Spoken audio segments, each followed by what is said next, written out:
Blegegek kugek sadulita mel. Mboten jebul bendara kula Pandhawa menika satunggiling satriya ingkang sami lantip panggrahitane.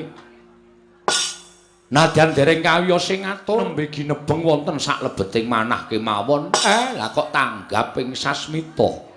Kula ora percaya nek sampeyan krungu pawarta menika saking para kawula saking para ning merga sampeyan nggone Mahasingasamun wekasan saged maos batosipun Semar. Syukur Ndara, syukur. Niku tegese sampeyan satriya ingkang ora ninggal lantiping panggrahita ora nggunakake tata lair tok ning sing manggunakake tata batin. Lah niki lho. Niki sing kula senengi enten mriki niki. Racak-racaking satriya yen wis kesinungan derajat pangkat, kesinungan daya kawijayan sing ngungkuli marang sak pepadane niku adat sabene sing digunakake ming tata lair tok, batin ora tau digunakake. Lah enten wonten niku kathah para satriya ingkang keseluruh dalan sing kleru, keseluruh marga sing boten sak mestinipun. Mula Ndara jejering satriya menika kedang ginakaken paningal lair nanging paningaling batos sampun ngantos kantun. Amargi menapa? Menawi mboten ginakaken paningal batos, badhe nungsang puyang numbuk bentus lampahipun. Iya Kiai Semar. Sabanjure aku nyuwun keterangan marang saka Kiai Semar Badranaya. Menggah apa ta wigatine dene Kiai Semar? Nedya mbabar mbangun jiwa mau sayektine kepiye? Niki mung rasa prihatin kula kok, Den. Raos prihatin kula dhateng kawontenan sakmenika, utamanipun kawontenan negari Ngamarta. Ngamarta menika dipunasta dening pepunjuling para satriya inggih ndika Pandhawa gangsal cacahipun jumbuh kalian dasar negari lan ugi jumbuh kalian panembahing titah. Iya Kiai Semar. Ning nuwun sewu, beciking Narapraja kok mboten dipun kanteni kalian beciking para kawula, cobi to. Nek sampeyan purun mandhap wonten ing Kitha Gora, langkung-langkung wonten ing Karang Pradisan, minggahing wonten ing Parden. Negari Ngamarta sakmenika sampun beda kalian negari Ngamarta ingkang riyin lho, Den. Negari Ngamarta sing biyen iku negara ingkang panjang punjung pasir pawukir Lojinawi, gemah ripah karta tata Raharja. Kawulane padha tentrem, kawulane padha ayem, boten suk-sukan pikire, boten suk-sukan atine. Kabeh-kabeh duwe rasa hormat ngurmati marang sak pepadaning urip ing bab samukawisipun. Ning sakniki kok benten. Sakniki adoh sungsate. Kawula Ngamarta racak-racake padha nggugu karepe dhewe, malah percaya marang pernatan hukum negara Ngamarta sing digunakake hukum pribadi diri pribadine dhewe. Waton kasembadan sing gegayuh. Pundi-pundi kathah regejegan, pundi-pundi kathah bentak sirah, kawula pun boten tentrem. Gesanging kawula menika raosipun namung was-was kuwatir durga ngangsa-angsa lan sak piturutipun. Kawontenan ingkang mekaten menika kala wau nuwuhaken tandha prihatos saklebeting manah kula. Tumuli kula kepengin bangun jiwanipun para kawula supados wangsul minangka dados jejering kawula negari Ngamarta ingkang pitados kalian pranataning hukum lan pitados kalian menapa ingkang dados gegebeganipun negari Ngamarta. Kiai Semar yo pancen mengkono. Malah aku ngaturake panuwun Kiai dening atase ming sak Kiai Semar nanging banget nggone nggatekake kahanan negara ing Ngamarta. Yen to pancen mengkono panjenengan ingsun rumangsa luput ing atase minangka jejering Nalindra ora mawas marang gelaring kahanan negara Ngamarta ingkang ndak buru amung kanikmataning praja Ngamarta sartaning para nayaka Punggawa dene kawula dina samengko rumangsa dikiwakake dening Nalindra Ngamarta Prabu Darma Kusuma Kyai. Syukur Den. Wong niku lu apik-apike wong niku nek gelem ngakoni luput, apik-apike menungsa niku nek gelem ngakoni salah. Ngoten. Nek sampeyan wis rumangsa kelimput anggenipun gatekaken para kawula niki dadi pratandha lan dadi pancatan anggen kula badhe mbangun jiwanipun kawula sak negari Ngamarta, jiwanipun para Pandhawa menika mangke badhe kasembadan. Matur suwun, Ndara. Iya, Kyai Semar. Wosipun sampeyan ampun kendhat. Anggenipun tansah netepi dhateng darmanipun utawi warah kawruhing kraton. Warah kawruhing kraton piye, Kyai Semar? Napa kudu kula baleni melih? Mergi sampeyan pun diwulang duk nalika badhe jumeneng nata wonten negari Ngamarta duk nalika semanten. Wewarah kawruhing kraton menika tanganipun wonten 9 cacahipun. Ana 9 Kyai nggih. 1 wajibing ratu. Angka 2 pengageming ratu, angka 3 pambeganing ratu. Angka 5 kekasihing ratu, 6 patraping ratu, 7 gegayuhaning ratu, 8 junjunganing ratu, 9 bandaning ratu. Niki enten werdine dhewe-dhewe waton sampeyan boten ninggal cak-cakan sangang perkawis niku. Kula kinten sampeyan tetep ditresnani dening para kawula. Iya, Kyai. Wajibing ratu menika kudu tansah anata, haniti, hamariksa sarta misesa dhateng para kawula. Menika wajibing ratu. Angka 2 pengageming ratu menika sampun ngantos tinggal marang pakarti sama beda dana dendha. Mboten sah kula jlentrehke wong sak donya niku wis do ngerti kabeh tembung sama beda dana dendha. Iya. Angka 3 pambeganing ratu. Sipating ratu kedah saged hamong, hamut, hamengku sarta hamangkat. Angka 3 lelabuhaning ratu. Anatepana berbudi bawa leksana, animpuna ing aguna, amumpuni ing kautaman. Angka 5 kekasih ing ratu tumindak adil, bener, sentosa lan wibawa. Angka 6 patraping ratu nglunggana watak lan tumindak wicaksana, wiwaha, wisuda lan wiguna. Angka salajengipun 7 gegayuhaning ratu marsudi mrih hayu, hayom, hayem lan hangayani. Iya, Kyai Semar. Angka 8 junjunganing ratu murih sageta jejeg adeking praja, katentremaning kawula, sambung memitran liyan praja, kerukunaning bebrayan agung. Wondene ingkang pungkasan inggih menika pengageming ratu. Nalindra kudu darbe kasekten, kesabaran, kawaskitan lan kapinteran. Mengkono Kyai. Sangang perkawis menika menawi dipun agem lan ditindakke, kula kinten sampeyan tetep dadi junjunganing ning kejaba saka niku. Sasampunipun sampeyan dados junjungane wong sak negara Ngamarta tetep mulat karo kahanan negara. Tegesipun sampeyan kudu tansah mulat kaliyan kahananing para kawula. Ingkang panjenengan caketi sampun ngantos kawula ingkang mapan wonten ing kutha Gorotok.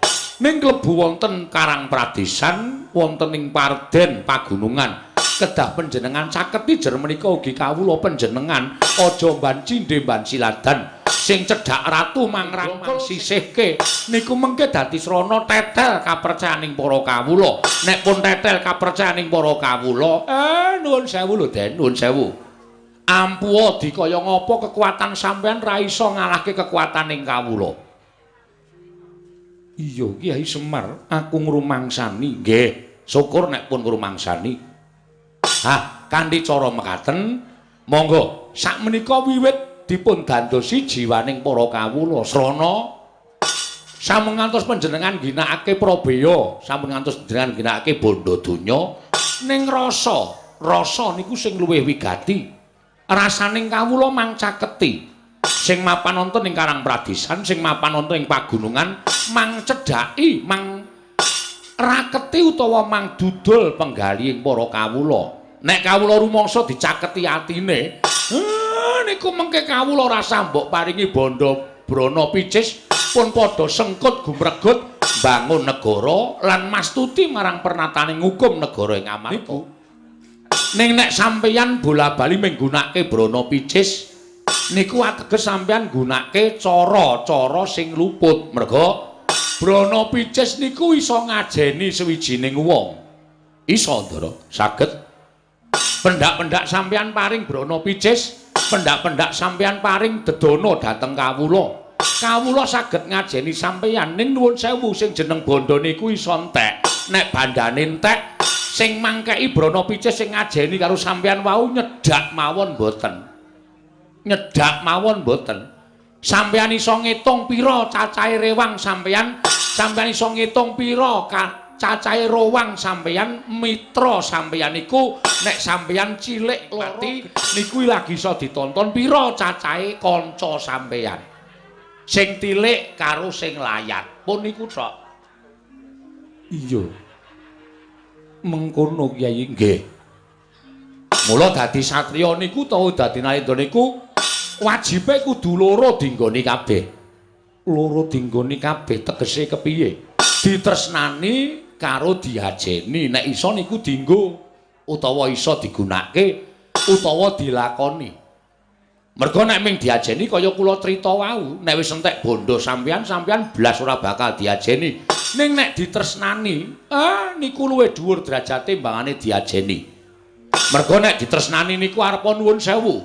Sesuk kala mangsa panjenengan niku wis mboten wonten, ning kuburan sampeyan diparani sanak kadang mitra kawruh tangga teparo dijalukke ngapura karo sing gawe urip niku tegese ditresnani.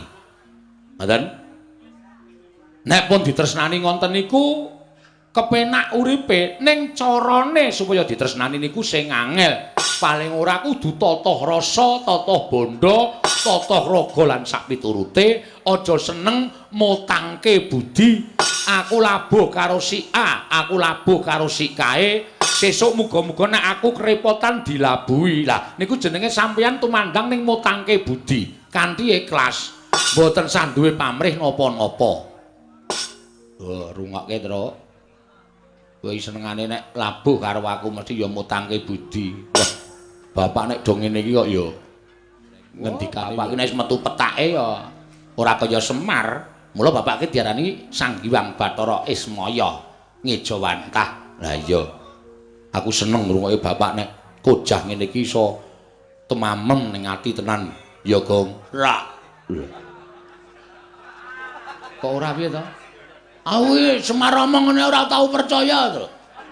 Lah kok kowe meneng wae ndang kok ngisra ndara-ndara Pandhawa do rawuh mrene. Kowe do percaya ora masalah. Nah aku ora kok. Nek Semar ki mandi omongane kowe ora aku wis sugih wingi-wingi. Nyatane seprene ya ijik kere kaya ngene kok. Weh. Ditresnani karo diajeni. Loro-lorone kudu dicakup wae lah. Ora arep tak gagas. Ya aja ngono ya. Iki arep dikaya ngapa iki bapak ngono lho. Mesti nek ngendika iki kadang kala ana mandine. Menungso siji lan sijine iki jarene duwe kodam dhewe-dhewe. Kodam apa? Kodam ki nek omong sok mandi. Kala mangsa kowe ngelokke bocah kandhani ngeyel, njungkel ning dalan. Mongko lagi mandi-mandine omonganmu, njungkel tenan bocahe. Nek bapak omong Bagong ora manut kere selawase. Weh, wis suwe nek le kere iki. Ora usah nganggo kodam wis ora duwe apa-apa. Nuwun sewu mboten sadirungokke omongane anak-anak kula. Wedhus-wedhus niki pancen angel dikandhani. Pun dinengke mawon mboten sapripun-pripun. Ya meng aku gumun e, Tru. Gumun apa? Ndara-ndara Pandhawa ya do meneng kabeh dingendikani bapak. Bapak omong werna-werna Ndara Puntadewa ya ndungklu. Ndara Werkudara ya nduk. Ndara Werkudara kok gek turu, Tru. Ora. Kok merem mripate? Aku ora merem, caidan. Syukur kowe krungu wonge ora. Ha ketake kaya ketap-ketip nek ngantuk barang. Ndara Janaka ya ndungkluk. Ndara Nekulasedewa ya kendelan. Wah, jan. Ha iya, iki bapak ndek niat apa to, Tru? Bangun jiwa. Bangun jiwane sapa? Bangun jiwane kawula sak negara Ngamarta. Bapak iki prihatin kawula Ngamarta saiki rusak kahanane, ora tentrem, ora ayem. Lho, kowe ngerti to sok maca Quran? Perkara dit 10.000 nganti paten-patenan, perkara dit 20.000 nganti paten-patenan. Ha kuwi bapak sedih, kok kawula kok ora tentrem, kok ora duwe rasa semanak antara siji lan sijine. Mula bapak pengen bangun jiwaning para kawula. Oh, ayo wis. Ya muga-muga sukses. Ayo. Ya ming nek ndandani aku sing ora iso. Mergane wis tak paido. Nek ming Semar ki ora bakal tak gugu. Ora arep ndandani dapurmu aku. Modar ya sakarepmu. Oh, kandhani wong tuwa senengane ngeyel. Bapakmu ki lagi diagem omongane karo ndara-ndaramu, aja sok nyentulani bapakmu. Nek ora ana aku ya omong, nek ana aku tetep tak paido. Aku ora percaya kok. Aku wis ra kompak dhewe kok, Pak piye? Anak-anake rupane do apa abang enom kowe kok brom dhewe wis coba. Apa ya nganggo kompak, jeneng ponokawan ki seragam. Ora kok ndeweki. Iki kudu nganggo iki. Nek ora nganggo iki kok ndak dukani. Sapa sing dukani? Sinuwun Prabu Darmakusuma. Mergo sinuwun Prabu Darmakusuma kuwi wis sasmita karo aku, kudu nganggo iki. Oh ya wis, nek ana sing dawuh ya wis. Kyai Semar, kula ndara.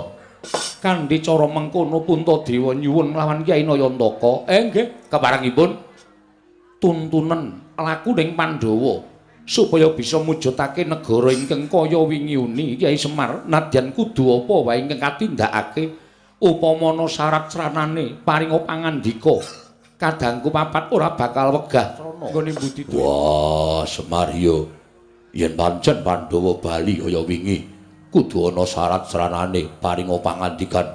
Mengko aku ingkang bakal golek syarat srana supaya iso kasembadan penjangkaning Semar nggone bakal bangun jiwaning kawula sak negara Ngamarta. Semar.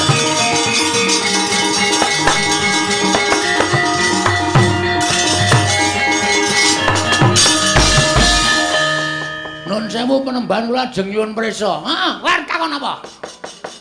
Sampeyan wae omong nek ajeng bumi angus negara utawa Karang Kadempel. Heeh, niki nocoke omongane Petro daripada kula wis kebacut nesu kula dapusi Petro. Lah kula isin. Nek pancen nyata niki mungsuhe dudu sapa-sapa ning kula. Sampeyan kudune ngerti. Dina Senin Demben kula niku dilantik dadi ketua pemuda Karang Kadempel. Dadi nek sampean ngrasani ketentremaning Karang Kadempel niku padha karo sampean ngilani jajane Bagong. Ngandel ora. Anakku nesu. Aku nesu ora mbelani kowe aja GR. Mbelani sapa? Mbelani bumi utah getih kowak. Karang Kadempel ki bumi kelahiranku. Karang Kadempel ki bumi utah getihku. Aku jejer putra bumi. Nek ana wong sing arep gawe cintrakaning bumi kelahiranku, seduma bathuk sing nyari bumi. Ora nyawang sapa-sapa aku. Arep kuwi aja kok menungso. Dewa medhon aku ora wedi.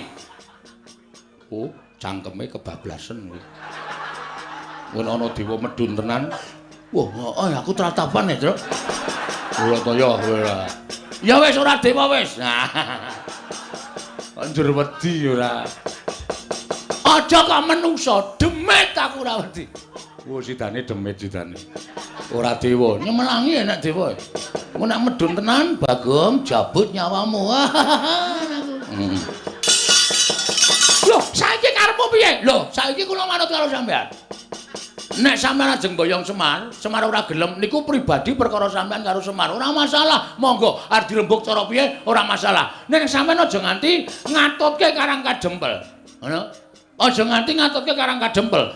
Semar kuwi kamituaning Karang Kadempel. Ha sing do ngakoni. Lho, kowe ora ngakoni bapakmu kamituaning Karang Kadempel. Kula niku anake ora percaya karo Semar. Nek Semar diganggu gawe mongko menyangkut suasana ketentraman Karang Kadempel ya maaf terpaksa kula wani karo sapa wae. Yen ngono kowe wani karo Begawan Durna. Lho, ameng kowe kok dur-dur. Yen ngono kowe wani karo Begawan Durna, rangkep apa itu ora bakal tak tinggal loncat. Kowe ora ngerti Bagong nek wis nesu kok. Rumangsane. Iki tengike ra jamak-jamak. Keleke sabune garing barang ora dibilasi. Ana banyune entek lagi sabunane. Mulai yang tak anduki. Piye to le? Wis meneng iki palanging Begawan Durna. Mepalangi aku mergo kowe ngrasani Karang Kadempel kok. Kowe aja pisan-pisan ngrasani Karang Kadempel. Nek kowe ngrasani Karang Kadempel dudu ajanging Semar. Kowe iki mau apa ya jenenge? Urataya kowe. Ngono apa Cuk maksude? Dudu Semar sing ngadepi. Dudu Semar sing ngadepi. Ning Bagong, jajane Bagong sing dienggo ajanging peperangan. Wah, edian. Gleleng tenan cah iki. Ya kuwi. Durna iki biasane sok nggawa Kurawa. Durna ora temandang sing maju Kurawa. Kowe nggawa Kurawa? Heeh. 100. Mbok dilongi. Wong Kurawa 100 kok kon ngelongi. Wong nantang kok bareng krungu ana Kurawa 100 kok tratapan ora. Aku ora bakal mundur sejangka. Neme mungsuh Begawan Durna ngendi papane wong neter katidayan. Wah, panesmane jajaran Sultane bawana. Yen ngono Bagong sing palangi niate Begawan Durna. Ayo, kowe ngecak pirang dina? Kowe ngecak apa? Ora bakal tak tinggal loncat. Mati Begawan Durna mungsuh Bagong luwung ora urip nang alam padang. Oi, cewek.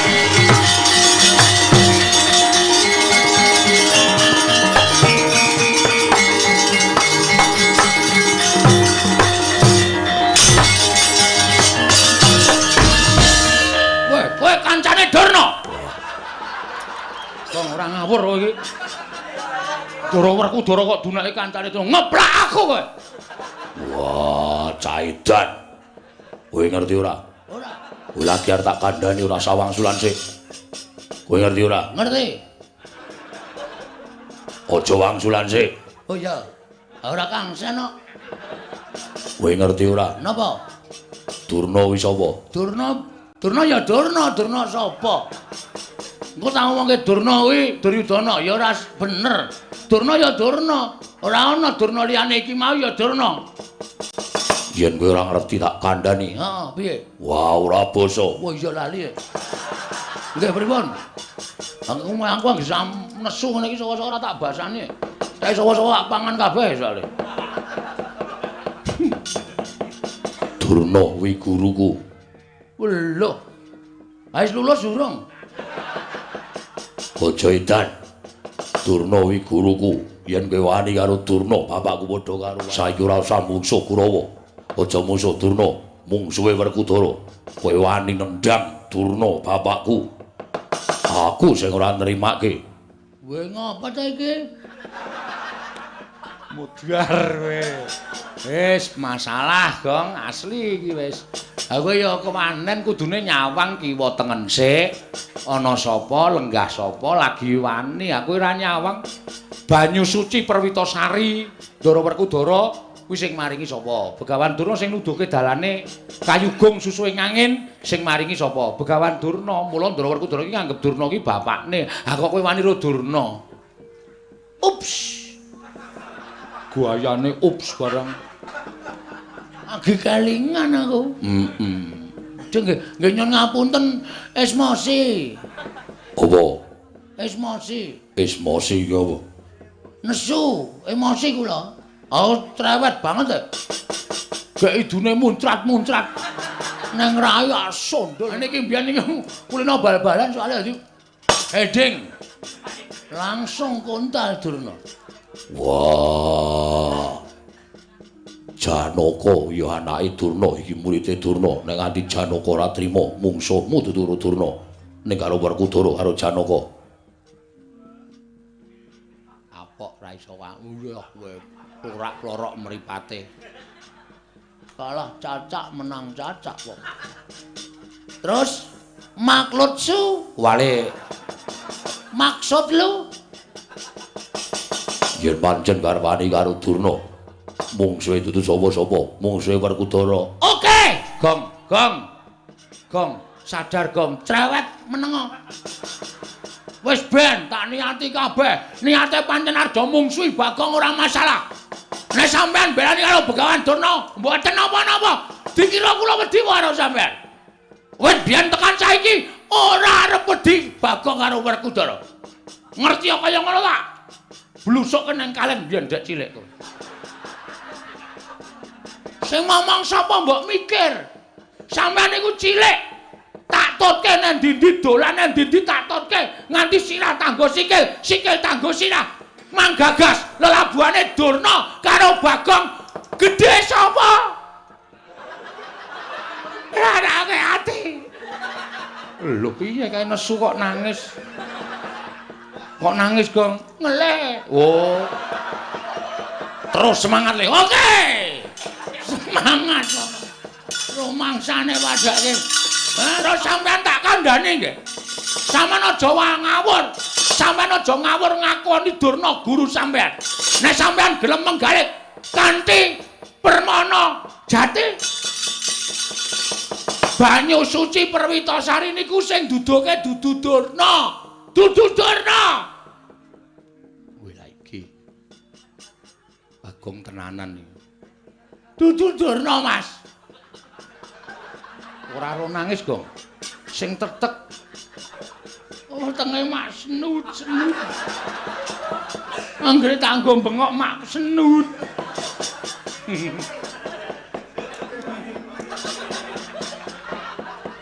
Pokokan sambel e, Tru. Jangan apa-apa ana lomboke kabeh.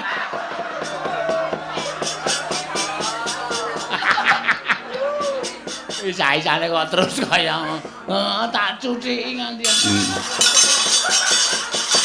Banyu suci Perwitasari niki merga apa? Kepercaya sampeyan karo Begawan Durna. Apa-apa niku nek dilambari percaya mesti bakal ketekan sedane. Nek sampeyan ora percaya, mang takon karo Patih Sengkuni. Durna ngomongi ning Gunung Candramuka, ning Guwa Sigrangga, ning Alas Tik Brasara, sampeyan ketemu karo Bathara Bayu, karo Bathara Indra. Entuk inggih menika Kyai Bargawastra, ya ta? Ha. Kuwi mbiyen jane Durna ora nunduke papane, ning Durna kepengin ndlomproke sampeyan teng juranging pepati, ning merga sampeyan percaya ora tekaning pati, malah entuk nugraha. 1. Wah. Bagong kok ngerti ya? Ngerti wae. Angka 2. Sampeyan arep dipateni karo wong Astina, srana arep dicemplungke teng segara karo Begawan Durna. Ning merga sampeyan percaya karo Begawan Durna. Sampeyan teng segara ora mati malah ketemu karo Sang Mahardi Kengrat. Ya Sang Ruci Bathara. Sampeyan entuk tirta pawitra mahaning suci, ngelmu kasampurnan, manjing suruping pati, sastra cetha paripurning wangsit. Dian. Bagong kok kaya ngono lho. S2 e. Waduh. Cah cerdas e padake. Nyepelekke. Niku kabeh mergo sampean percaya, ora kok Durna sing duduhi. Ha kok seprene sampean sing duwe kapercayan, nek sampean iki sing duduke Durna, salah, Bung. Bung pait. Oh, tante. Ngawur. Ha. Munia saiki. Munia, apa kabeh lelabuhane Durna? Mboten. Ora, Durna ki ora duwe ngelmu. Kapinteran, Durna ki ora duwe ngelmu. Kawaskitan, Durna ki dudu dununging wahyu. Ning Durna niku gurune wong perang. Nika gurune wong perang tok til. Ora ana kawruh napa-napa. Nek sampeyan le mulang perang Durna, kula lagi percaya. Nek tirta pawitra maning suci kok saka Begawan Durna, itu bohong besar. Ewadene sampeyan durung percaya lan masih sanksi dengan kata-kata. Bagong, silakan naik ke Mahkamah Konstitusi.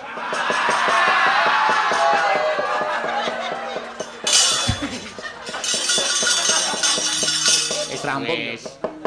Oh, muni ana iki. Kowe kok ngerti saka sapa? Iki apa? Iki Vespa iki, Vespa ndasmu kuwi. Ora nesu. Ah kaya Vespa tenan emang. Iki kaya plentronge. Oh, iki kaya ngarep kae bemper ngarep. Iki sedele nang kene. Busine ngupil ora? Ora. Nek ngupil tak resikane ora tak totok gundulmu. Busi wis ra kanggo gawe. Disetater ra tau. Katakono wis ae. Iki sing ngomong. Dadi sampean aja banget-banget golek sampean ngendika kaya ngoten niku anggepe kaya njur menang-menangan dhewe. Apa anggepe sampean nganggep Durna bapak niku ana batine apa? Ora ana. Sesuk ora urung sampean iki mung mungsuh bapakmu dhewe. Mungsuh Begawan Durna. Monggo sampeyan nek tresna karo Begawan Durna, sok Bratayuda sampeyan bakal dipateni karo Durna. Kok ora kaya bengi iki to ya. Cerdas men to cah iki. Ya kala-kala Ren. Kala iki pokoke aku 3 sasi adol Bagong. Ayo. Kok adol Bagong? Ah lakon kok jaluke mung Bagong metu sore, Bagong metu sore. Mbah aku lagi dadi rol tahun iki. Ya ora apa-apa. Ya wis ben pun man gagas. Nek pancen mang timbang-timbang omongane Bagong niku salah, mang nutuh Bagong. Kabeh niku bener dan fakta dengan apa? Apa jenenge, Tru? Ah ora ngerti sarep tak omongke apa. Oh jenenge Alah apa? Ah jenenge sprinter, kuwi Vespa. Apa jenenge? Fakta dan kabulasi. Kabulasi nyetrum ndasmu iki kok. Kabulasi nggo montor kok kabulasi. Wis ngono wae. Pikiran nek dikira omongane Bagong salah.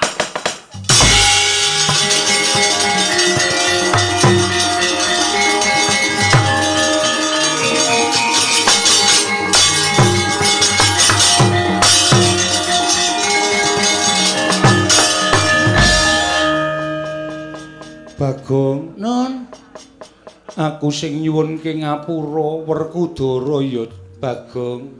ha iki piye mbok ngene iki? Bagong, aku suwunke pangapura.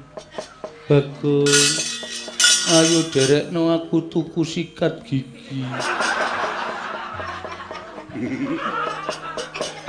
Oh wis tau dijak Bagong. Wis aku kerep Ndara Puntadewa ki Nalendra ora tau perang, ora tau nesu mung blanja. Anggere ana Indomaret mandeg. Sing ngrasake jundi, Bagong. Tak icipi sik. Ha niki Terus dibandemke aku wis tok cokot. nggih, ngun ngapunten kula kepeksa ngonten niku merga kula mung dunungke mawon kok sinuwun. Iya iya. Bagong ngaturke panuwun tanpa pepindhan. Ana tetembungan bathuk bolo isi madu. Ya mung Panakawan Bagong ingkang satemene wis bisa narbuka penggali ing siadi. Mula aja banget-banget nggonmu tansah ngegungake apa kang dadi penemumu kuwi penemu sing paling bener. Wah, ya wis. Werkudara, Apa? njaluka ngapura karo Bagong kowe salah. Kae wong tuwa, kae sing momong kowe mundhak mengko uripmu sasar susur lan kuwalat. Bagong. Apa? Wah, iki arep aleman iki ngene iki. Ya aleman ya aleman.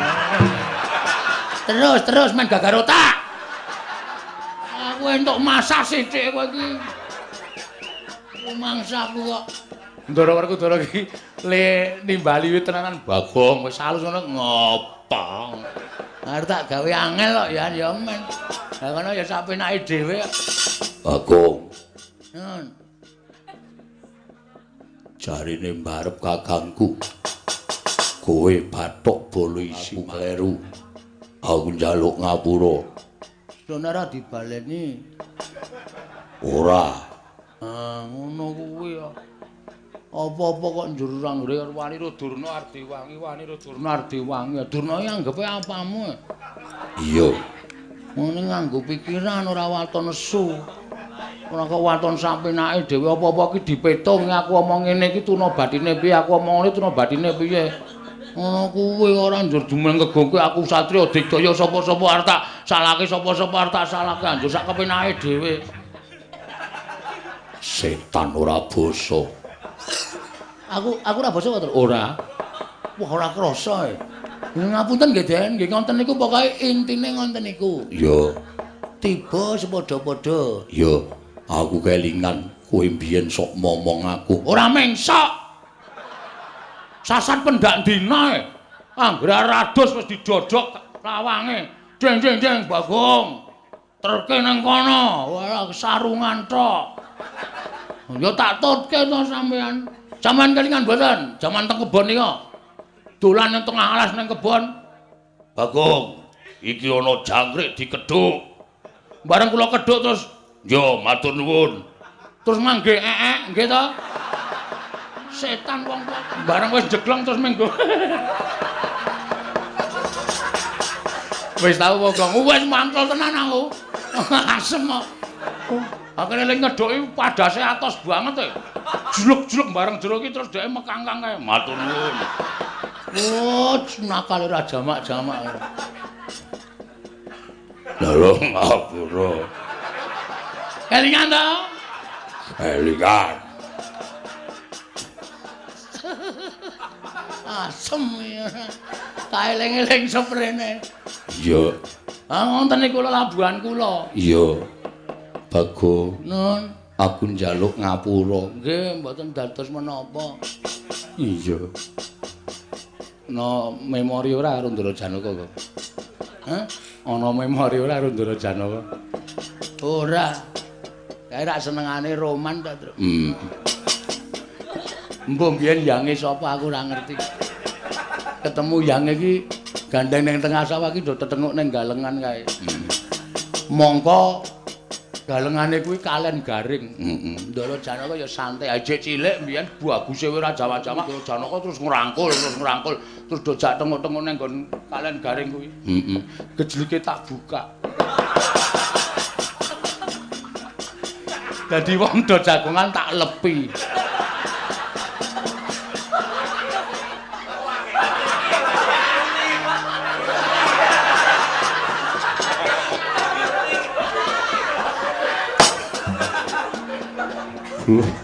Kula rak bingung. Wong bar garing apik-apik kok. Jare kula kemproh. Jebul gejlike dibuka Bagong. Wonge keplok-keplok saka dhuwur.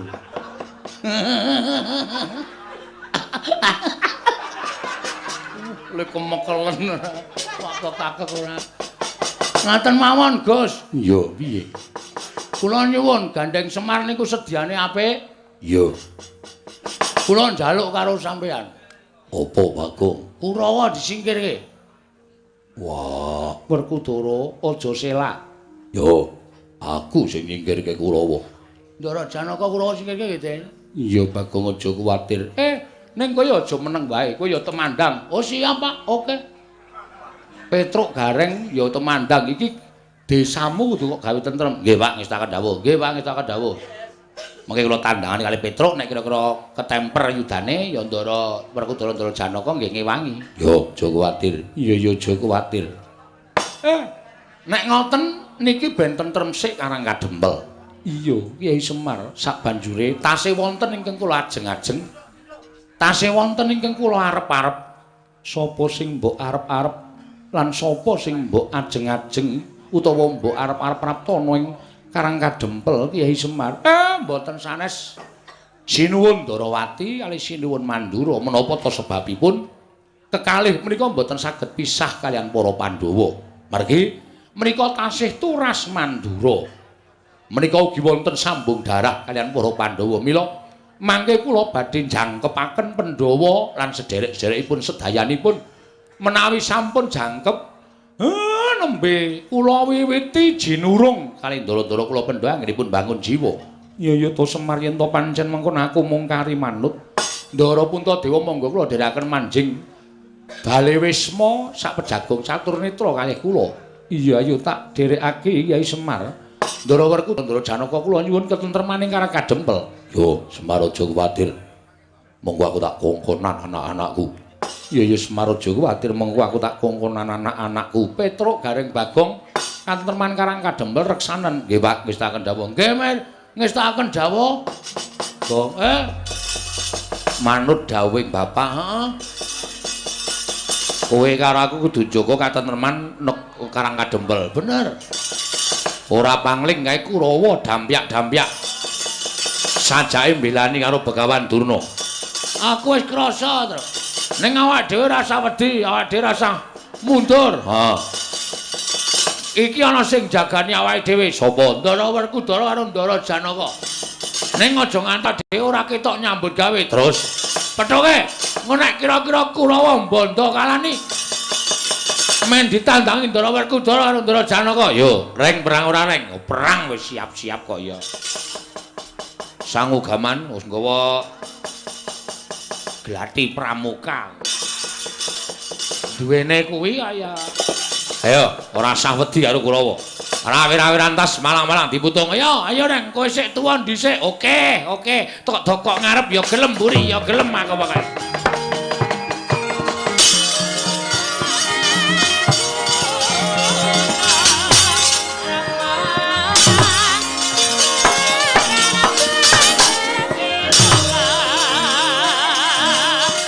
Alukon aku ning lekas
dongeng enthek-enthek Sita munggo paten ana temunggul apa dosane ngungkuli mring sasama aja tindak kualat lagi ya bener kandamu lali sumber ketiwasan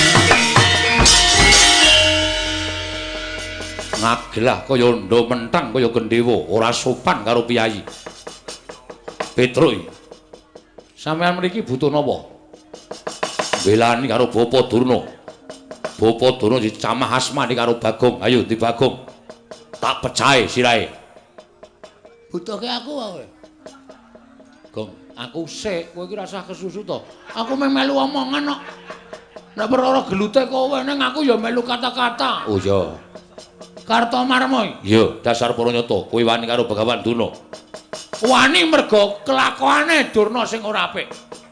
Aku jane ngajeni karo Durna mergo Durna pakartine ora apik. Pendhita sing angkara murka wajib apa tak? Bekteni wajib apa nganggo unggah-ungguh?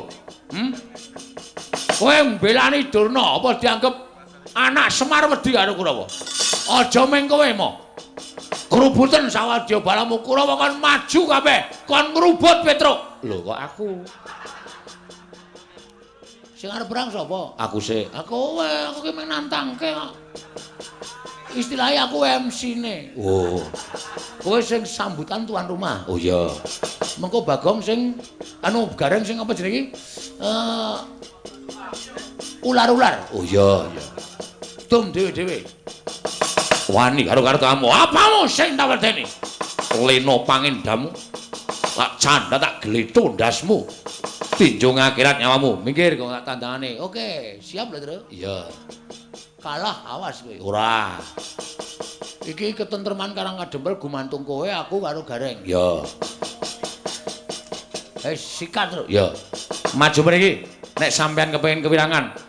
Ora minggat Petruk kantong bolong bilani Bagong. Tak katutke dosane. Mang mriki, Den. Kula mboten wedi kali sampean.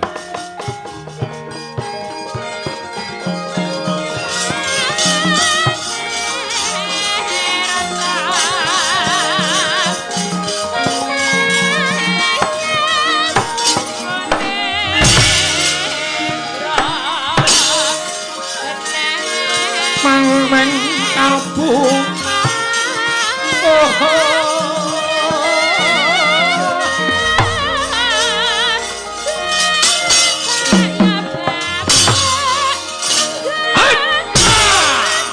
bagus terus ya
garing dasar kepara nyata awake ming sak biting majone peperangan sing dadi nyatane Swatama anak Pendhita Durna ayo ora gelem mulungke Semar Karangabang Karangedempel piye Karangabang Karangedempel wani mungsuh nala gareng tinjung akhirat nyawamu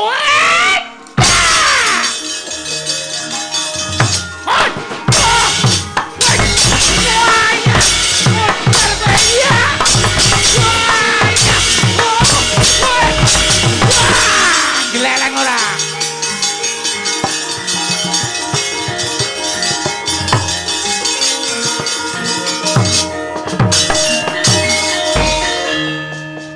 Kowe kok geleleng, Reng? Ayo anak buahe Bruce Lee kok. Sapa? Anak buahe Bruce Lee. Bruce Lee iki bakul apa? Bruce bakul apa? bocah nek menangan aku nek wis ngamuk. Oh. Aja kok ming perang biasa. Perang Madras aku iso. Perang Candrasa aku iso. Murid Ndara Janaka nderekke Ndara Janaka pirang-pirang taun kok gelut Kurawa kok kalah. Mirang-mirangke. Swatama kalah lho kowe. Aja kok Satama. Dursasana. Oh ya kebangetan. Lek nantang kemunggahan kowe lek nantang. Ora perkara kemunggahan le. Sing dadi nyatane ayo kaya ngapa? Dursasana kon maju nak poteng-potenge kuwandane. Ayo kanene. Ora bakal tak tinggal loncat. Oh, Ponokawan gugu karepe dhewe. Kaloreng wonge sumbar. Ngosek aku rung siap kok ya. Ayo lho wis guyu. Hei ngono. Tandange rasah jireh. Petruk wis gelut. Nah, aku wis gelut. Aku ngapa? Ming paitan cangkem tok apa? Ayo kowe yo temandang kaya ana sing wis sumbar. Wehehe. Tandangi nek cara aku ngono. Waduh kok entuk berat dhewe aku. Ya, kalah cacak menang cacak. Modar ngrungkepi bumi kelahiranku tak totoke legane atiku.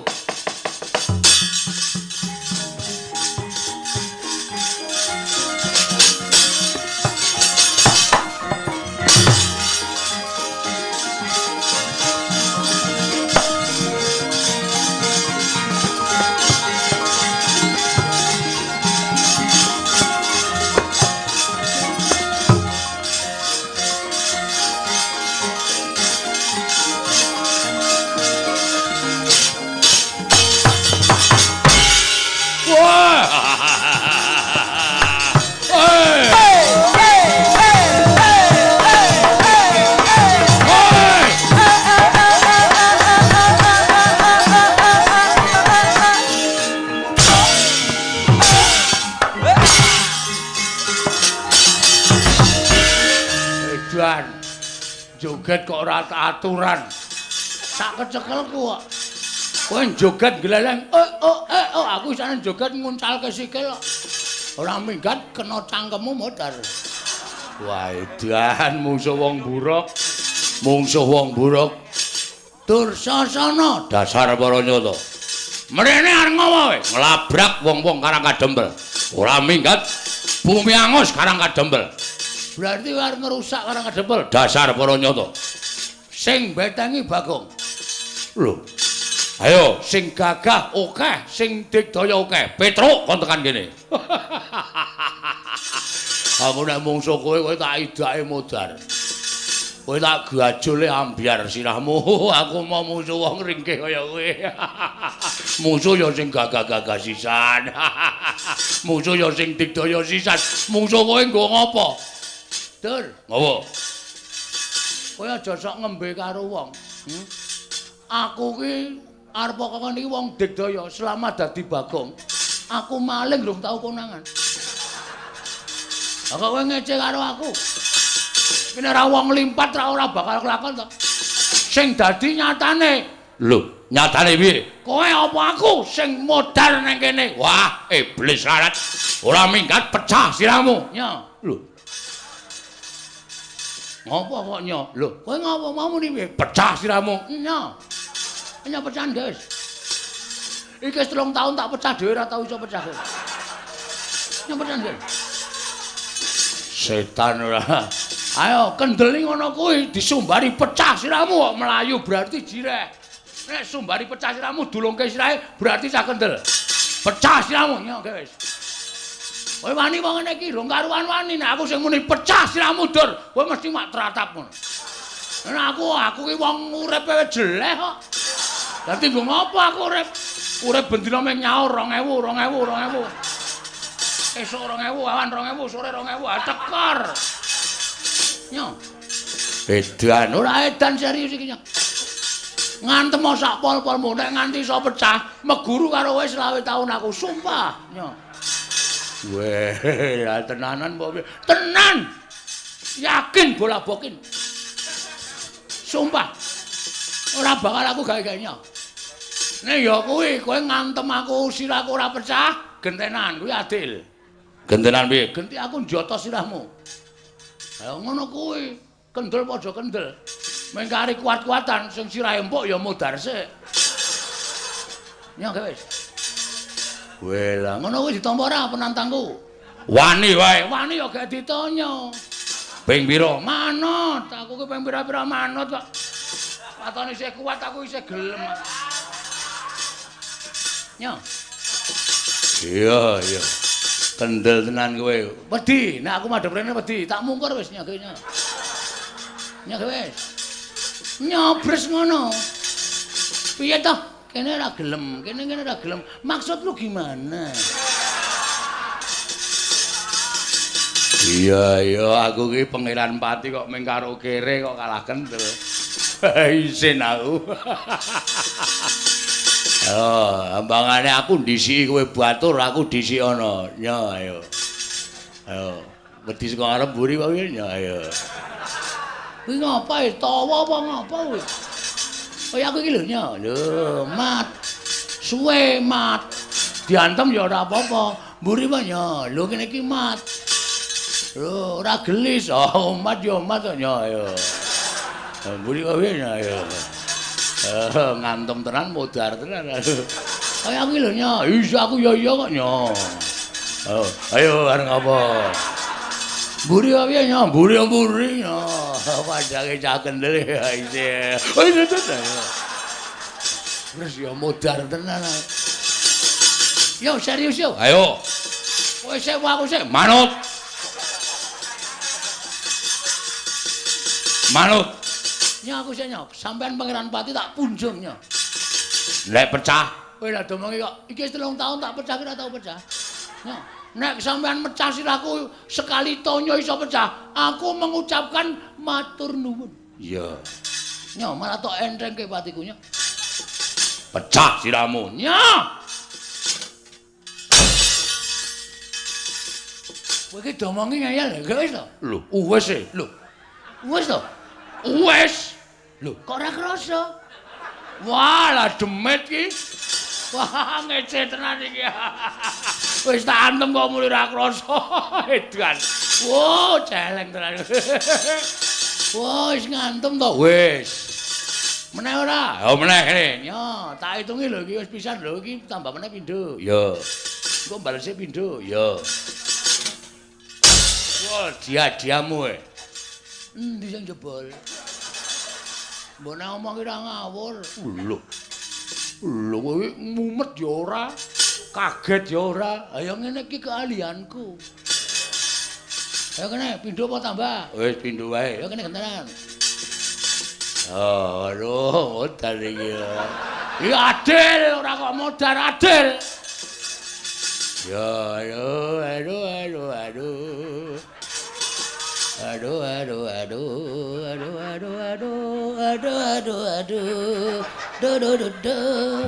Ora cerewet wae. Gek ngantem aku kaya nyanyi malah. Nyo. Bismillah. Ya. Kowe kabari sik sadurunge. Ya, piye? Wingi bar tanggo ngantil sirah wedhuse pecah dadi papat. Wah, jangkeme. Tenane asli takono Petro. Wis rasa wae. Wis utang loro rasa. Kene. Wah, modar tenan iki. Aduh. Siap.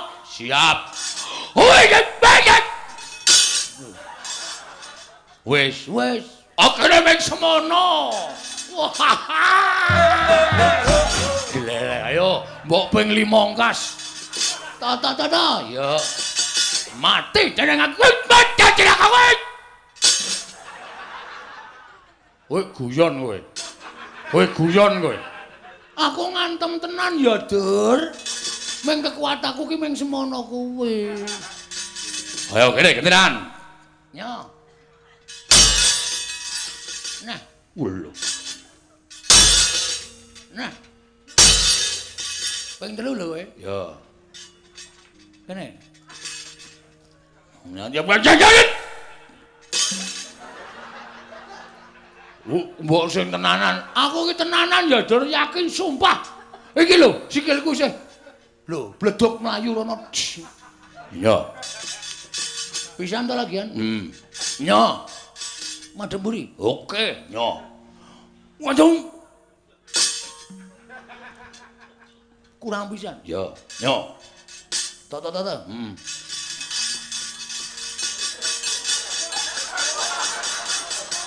Ayo, sak banter-bantermu.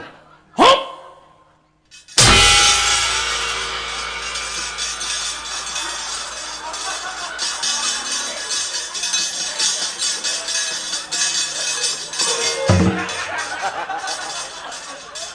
Der. Kok nglekar, Lek? Mau tak deloki kaya bungah banget. Wah, setan. Wah, Bagong ngantem sampe. Ayo, gentenan. Matane. Wo, nun sewu man. Pun ganti sampean to. Wis ket mau. Wah, ngapunten. Ngapunten, Lek. Ayo mundur, ayo.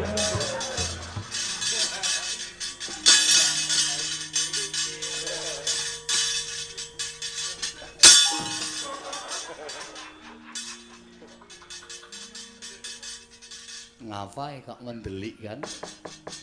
Sing ngetapuke Kurawa sapa? Aku. Sing ngakon? Dirna. Terus sing ngakon ngamuk ning kana kedepe sapa? Aku. Kowe wong tuwa apa bocah? Wong tuwa, bocah semene teneh ndedelke setagen. Nek kowe wong tuwa kudune iso mikir nih. Penyakit kowe. Kurawa tak ketapuke kok ngerampok utawa kok ngrusak arang ngedemel iki. Kowe iki patih wong maling. Hah? Patih. Ana patih kudune iso mikir. Iya. Rene.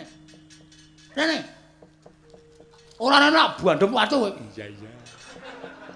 Iya. Aduh. Kowe ngerti Bagong nek wis nesu apa? Medeni tak omong. Aku iki nek wis nesu tanggaku geger pitike tak blediki kabeh.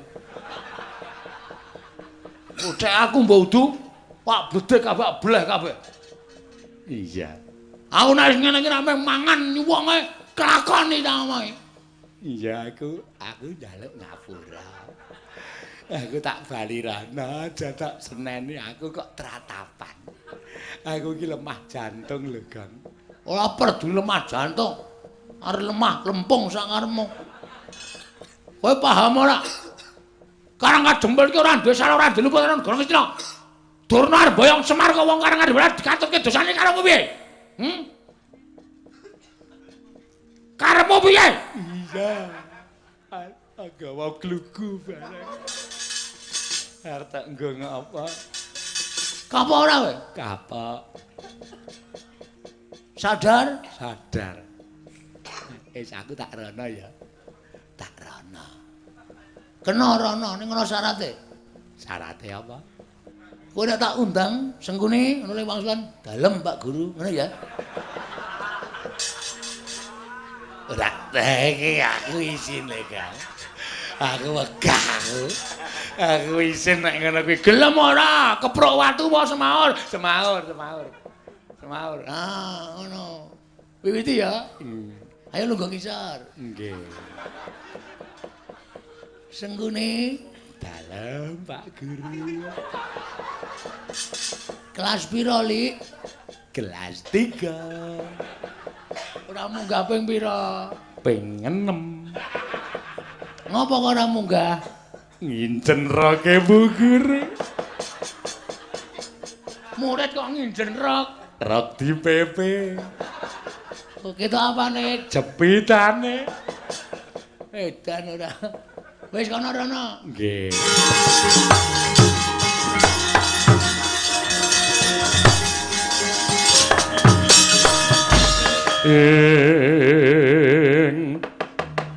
Semare koden prayitna semuriris.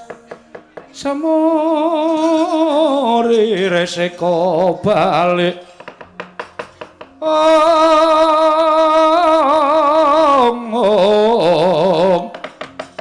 Titiyani Gandayani Trisanya Purnama sasi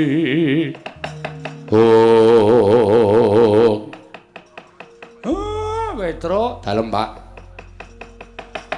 Parang kadempel wis padhang nggih ning isih ana gawean pripun to nek Sinuwun Ndarawati pancen aku wis utusan kalawan salah sawijining titah utawa kawula ing Karang Kadempel.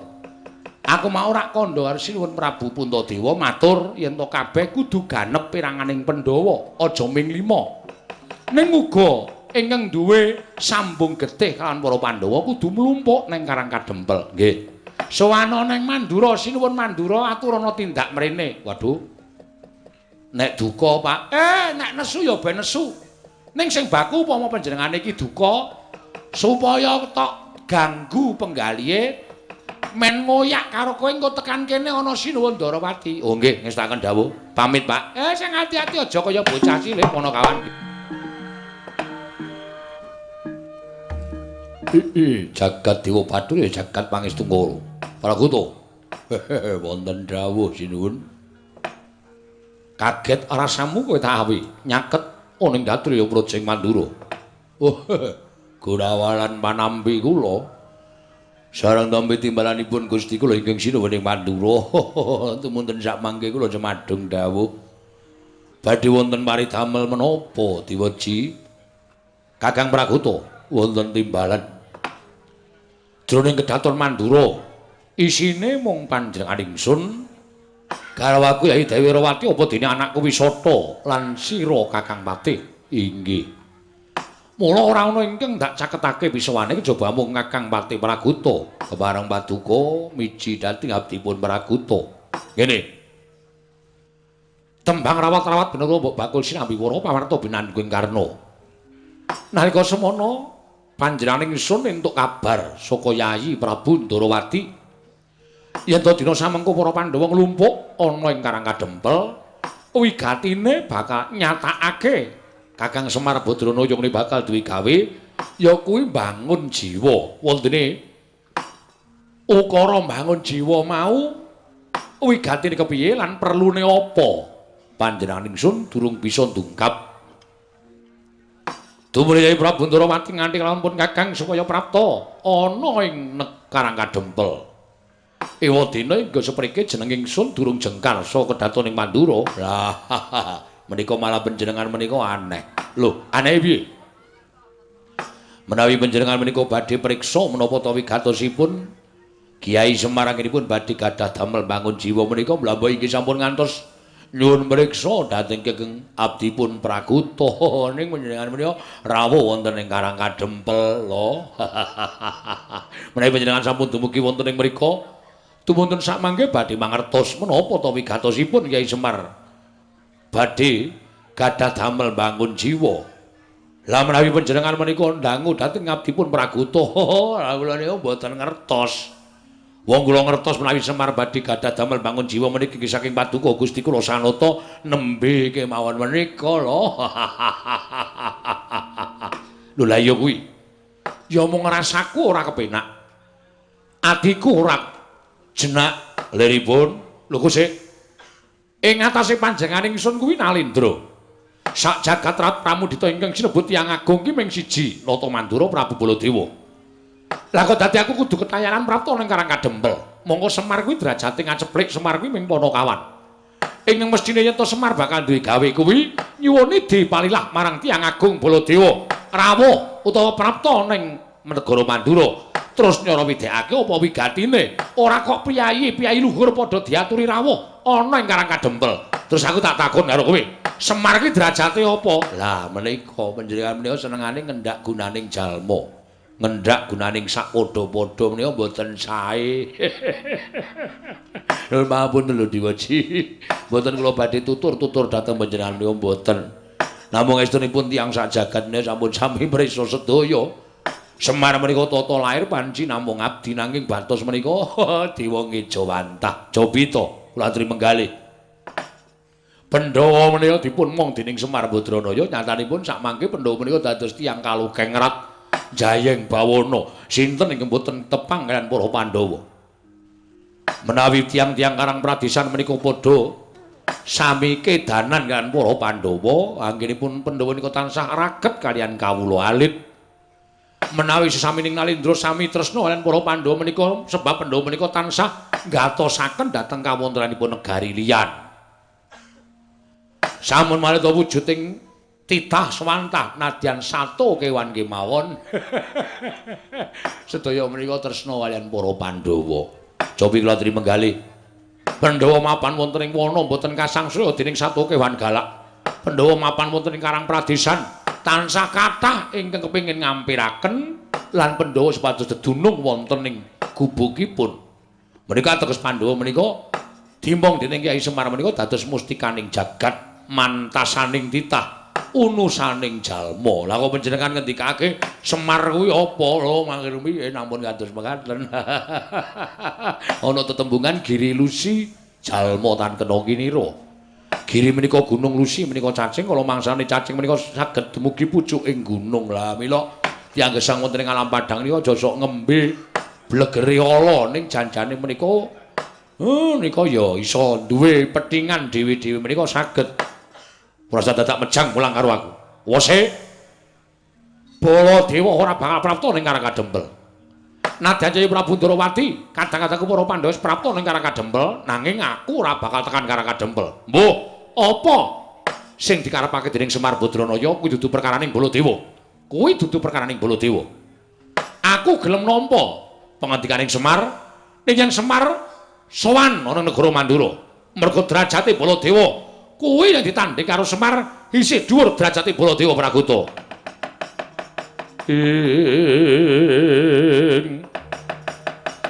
Rekat lampahing rata tanpa ndara prapteng sukuning arga iram kang tumingal.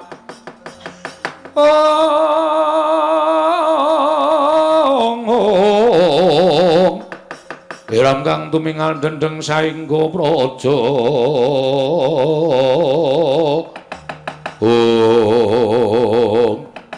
Dereng ngantos paripurna sami mbal wacana.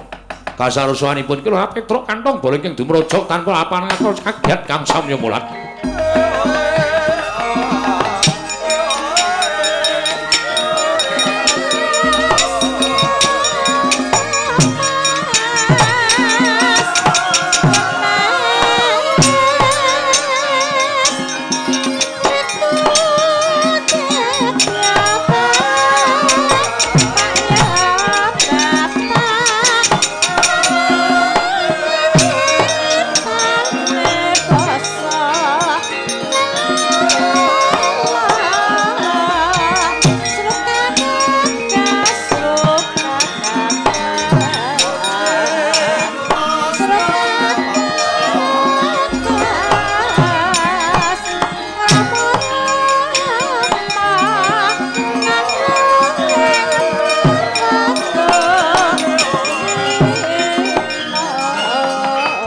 Baladewa ditinenggalani ora pamuk. Pamuknya tigang bala.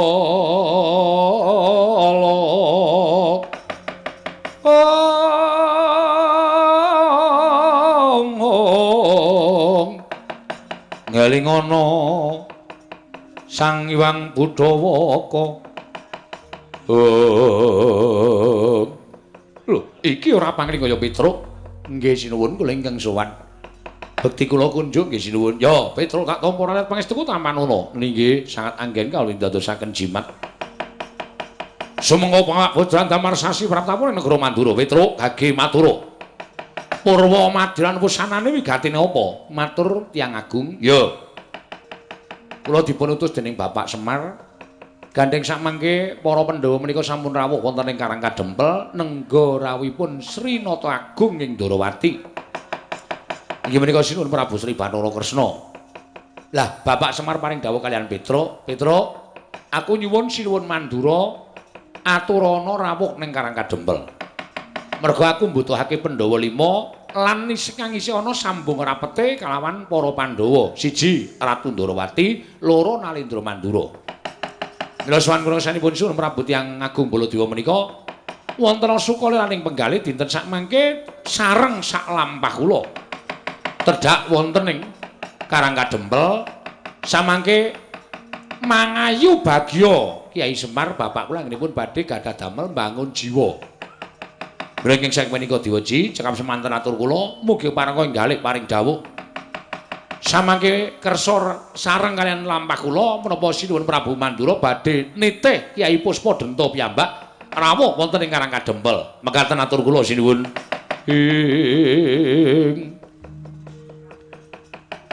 Sri Baladewa Narpati Dwi Nareswara Kresna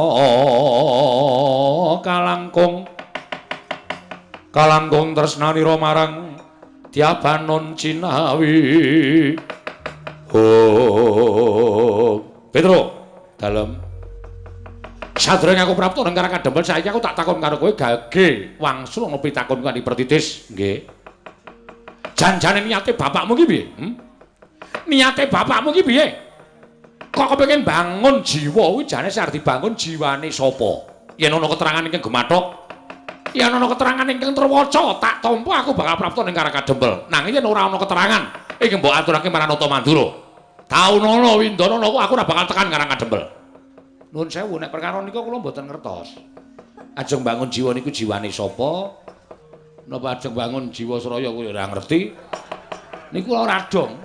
Ning bapak niku niate pancen kepengin bangun jiwa. Mila perkawis menika kula semanggaken Sinuwun Prabu Mandura. Namung bapak ngantu-antu rawuh panjenengan. Yen aku ora bakal tekan Karangkadempel. Lho, tegesipun napa panjenengan mboten mesakaken dhateng bapak? Napa panjenengan mboten mesakaken dhateng Semar?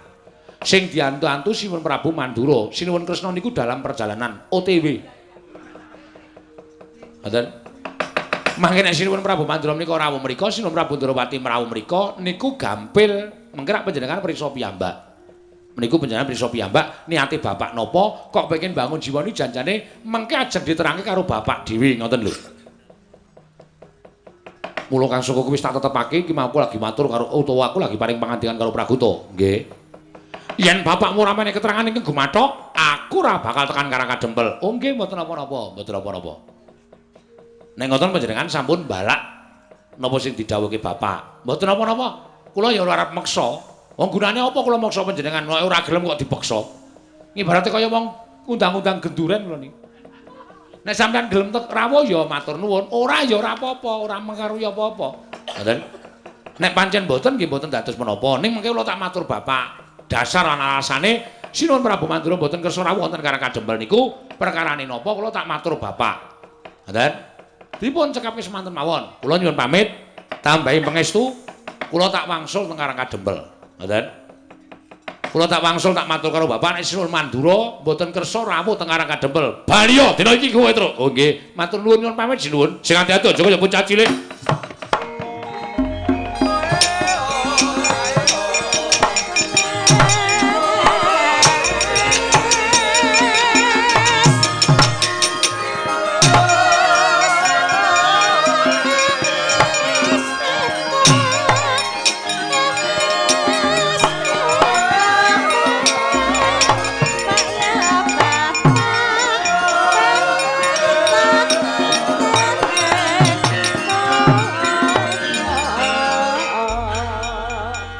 Nuwun sewu. Kula badhe munjuk atur diweji. Ya Pragutawi. Kula menika sareng nyumurupi dhateng kawontenan kados mekaten menika kok manah kula tumunten gela. Lho, gela piye? Kula suwita Sinuwun Prabu Mandura menika kula menika sanget ngagungaken lan ngagengaken dhateng asmanipun sesembahan kula. Kula suwita tiyang agung, kula suwita ratu ingkang saestu berbudi balaksana nadyan gadah pewatekan dosa kau tur gampang muring ning panjenengan menika kondang ratu sing adil ing samukawisipun. Ratu ing mboten nate mengeng dhateng angger-anggering kautaman lan mboten nate tumindak ing mboten sak mesinipun ning sak gedhagan menika kula dadi patih kok rasa kula gelo. Kusih to gelamu nang endi? Ha ngene iki wau. Kilura Petruk rawuh. Namung nyara wedehaken sarta munjuk atur menawi panjenengan katuran rawuh wonten ing Karangkadempel. Nek kok sugal panjenengan paring pangandikan. Panjenengan paring dawuh kalian Petruk, nek bapakmu ora ngandhakake apa to wigatine nggone bakal bangun jiwa. Aku ora bakal tekan Karangkadempel Taunana Windanana. Aku ora bakal tekan Karangkadempel. Lho, mangke rumin to sinuwun.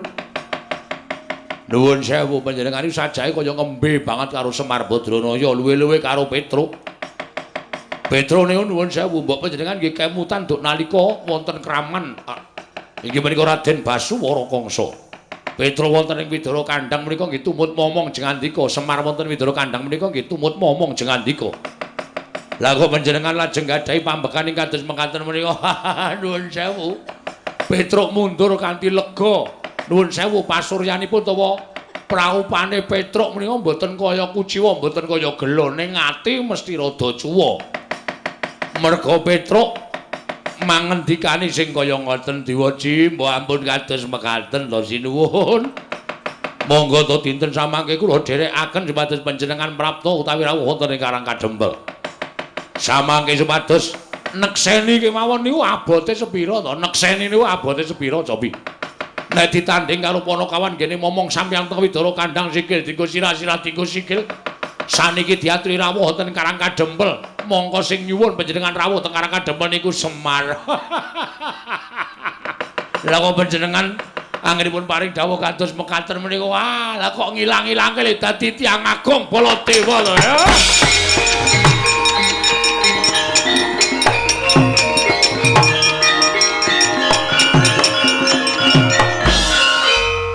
Jagat Dewa Bathara, jagat pangestu Ngurpa. Wah, Praguta. Nadan kowe iki tak pikir-pikir patih sing gaweane gawe jengkel atiku ning tinemune bareng kowe iso ngelingake karo panjenengan ingsun. Yo. Ora bakal aku ngilang-ilangke labuhaning Semar Badranaya. Praguta, wonten dawuh. Titian kuwi Kyai Puspadenta Cawisna nak nitik gajahku prapta nang Karangkadempel. Lah, rak ngaten. Tegesipun boten dipun raosi dening para Pandhawa. Nggih yo, Praguta.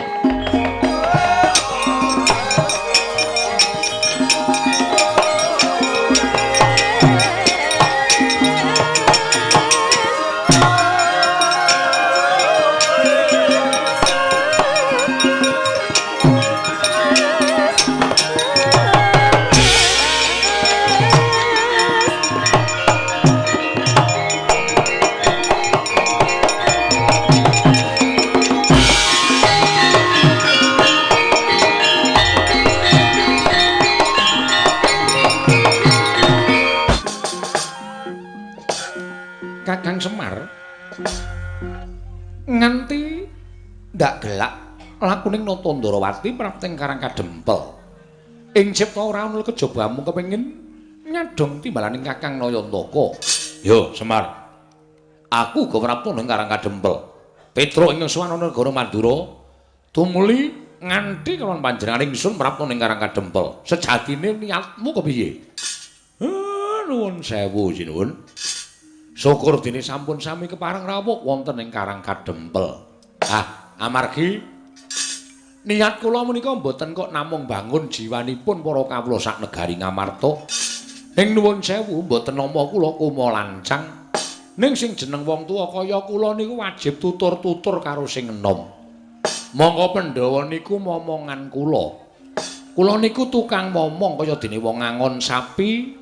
Nek sapine arep nerjang tanduran utawa arep nyemplung jurang kula wajib gawe srana sapi niku aja nganti nerajang tanduran utawa dhewe nyemplung jurang. Iya. Mula mboten ketang sekedhik atur kula menika mugi dadosa srana anggen paduka eling dhateng jejeripun piyambak-piyambak. Pandhawa menika gangsal cacahipun. Monggo nyatanipun Pandhawa menika saged rumagang jumangkahaken suku ngrembihaken asta. Menika mboten badhe kantun tansah tetarosan kaliyan Natandrawati. Mila menawi wonten menapa-menapa ing tumanduk dhateng para Pandhawa, Natandrawati mesti melu katut. Tegese mesti kelepetan. Kakang Semar pancen bener mengkono. Mila Dara, sampeyan minangka dadi pamomonging para satriya Pandhawa supados saya limpat saya lantip ing panggrahita.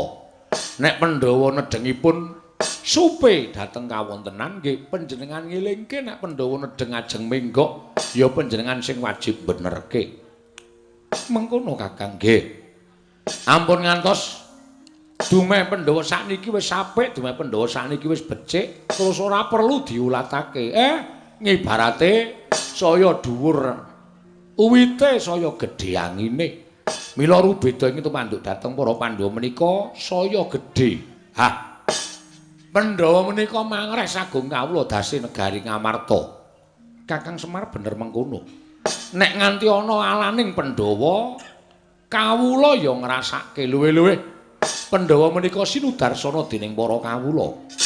Mula sak tingkah laku ning para Pandhawa niku ditulat dening para kawula ampun nganti Pandhawa menika ala kawulane ya ala.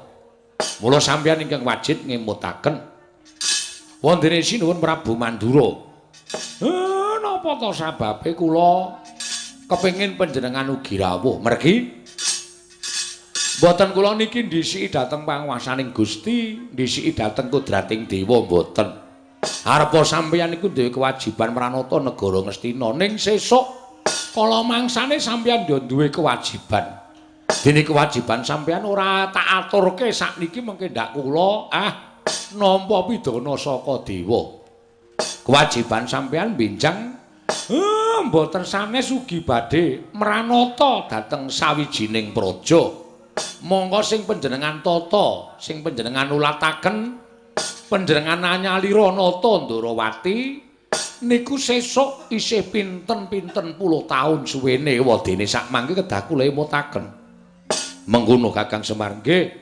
Supaya negara niki tetep adil, makmur, warata, tias bagya mulya wiwit diasta dening para Pandhawa ngantos sak turun-turune sesuk Ndara. Miat tangening kalangguan aklar pandan moncar dinon lir kekonang surem sora tetan padang kasor lan pacaring purnameng gekono dasari mangsa katiga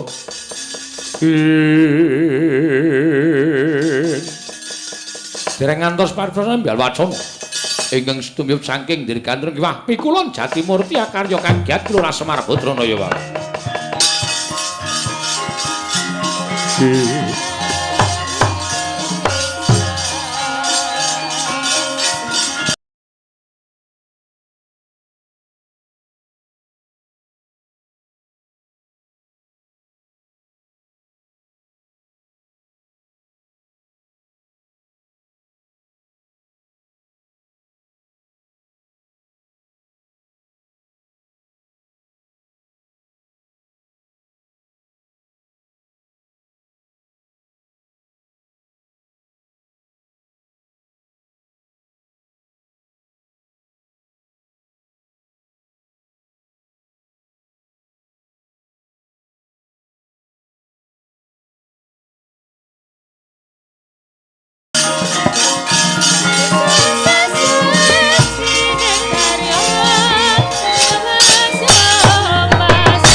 Den mrayitna semuriris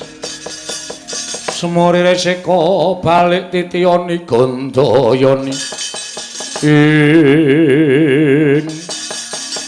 Kakang Ismaya kowe ingkang mrapta ning Karang Kadempel Manikmaya lah kok ora kaya adat sabene kowe sugal tanpa tata krama mrapta ning Karang Kadempel apan kepara nyata aku prapta ning Karang Kadempel saiki mung kepengin ngelikake marang Kakang Semar.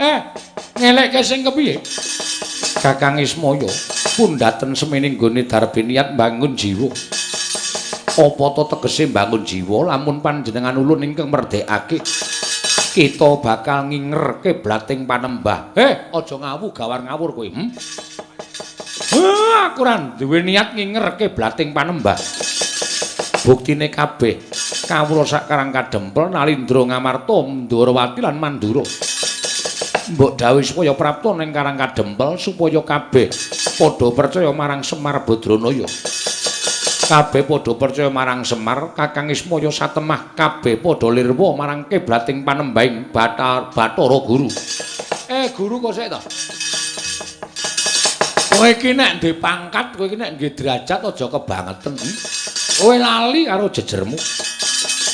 Apa mbok anggap titah semene iki padha nyembah karo kowe? Saperangan pancen ana sing nyembah karo kowe ning saperangan saiki wis padha ora nyembah karo kowe ning nyembah kalawan sing ngakarya jagat.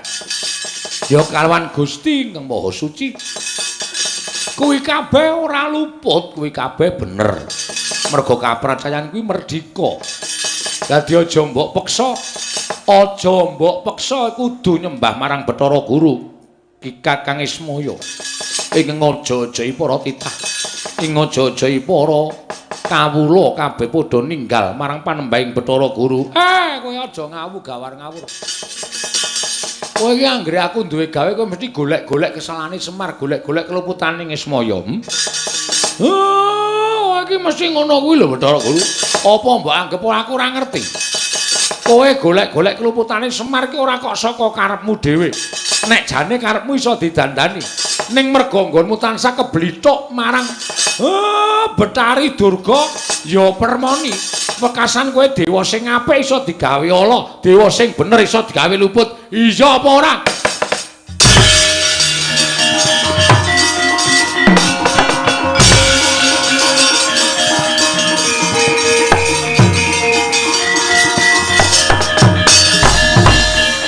Kyai Semar. Lah kok dadi kaya mengkene kahanane Kakang Semar lah kok dadi Iwang Pikulun Manik Maya malah tedhak unyang Madyapada. Lho iki Iwang Pikulun Jatimurti kok malah melu tedhak ning Karang Kadempel iki piye Semar? Ampun do kuwatir. Guru niku nek kula duwe karep mesti rak ngonten niku. Ning jane ora karepe guru dhewe. Niki enten sing bebujuk, enten sing ndombani ya Betari Durga niku. Lho. Pandya Betari Durga nggih. Mula sampeyan kudu sing ati-ati. Kula wis kelakon mbangun jiwaning para satriya, para Nalindra Ngamarta Ndarawati Mandura lan kabeh kawula sakarang kadempel saperangan negari Ngamarta. Kanugrahane wis iso digayuh niku biasane pacobane cepak. Mula kudu padha tata Ndara.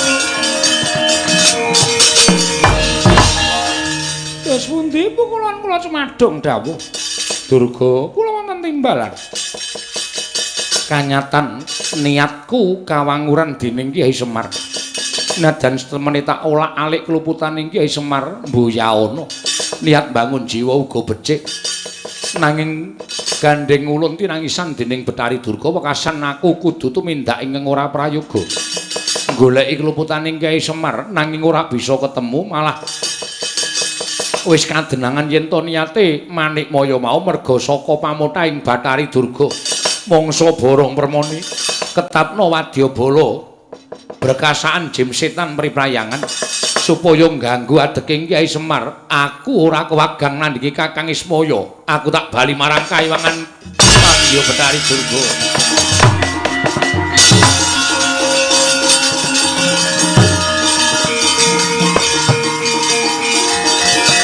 Wah.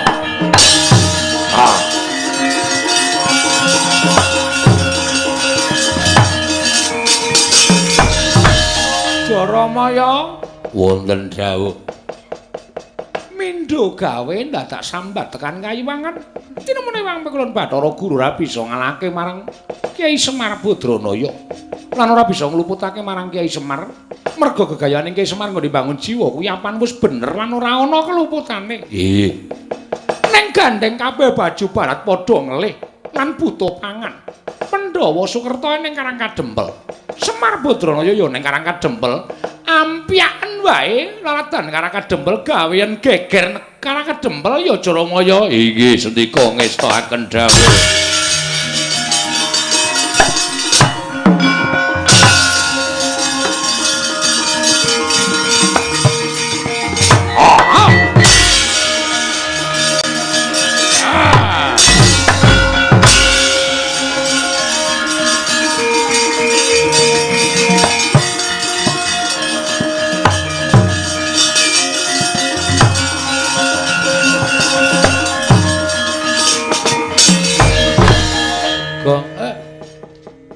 Maune ademe kaya ngene kok. Iki hawane saya anget. Tur mambu menyan. Apa? Heeh. Ayo, menengo. Ora perlu sedoten. Wah. Iki menyan Cina to. Heeh.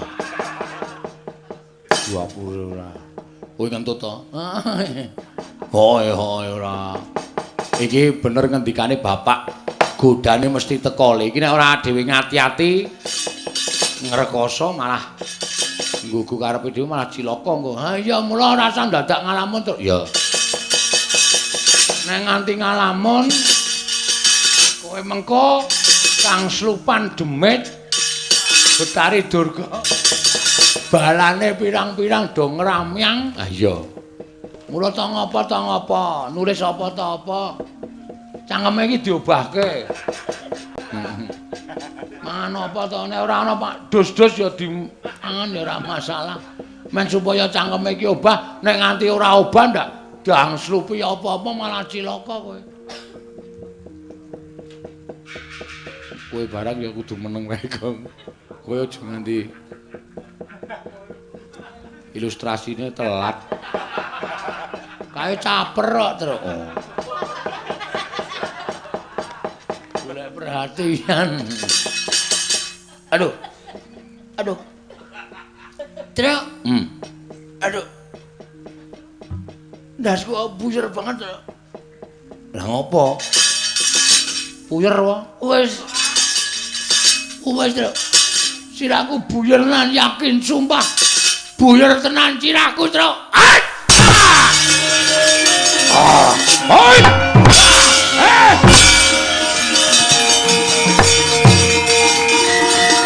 Wah, apa cakae? Wah!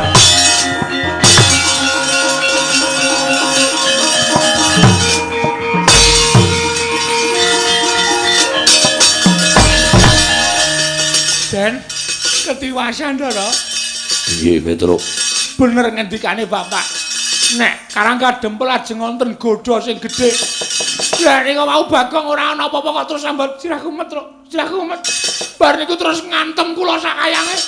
Jengklet-jengklet mboten ngerti niku kene napa. Wah, edan.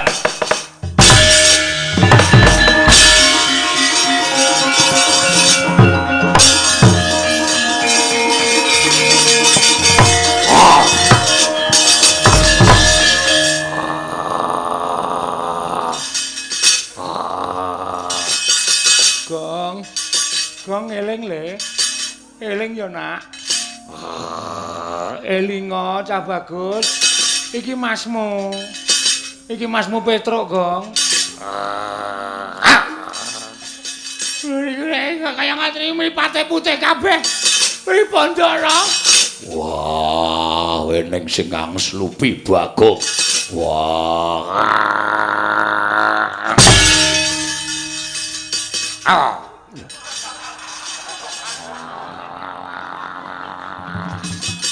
Wah, edan. Ditendang ora apa-apa. Dar. Wah.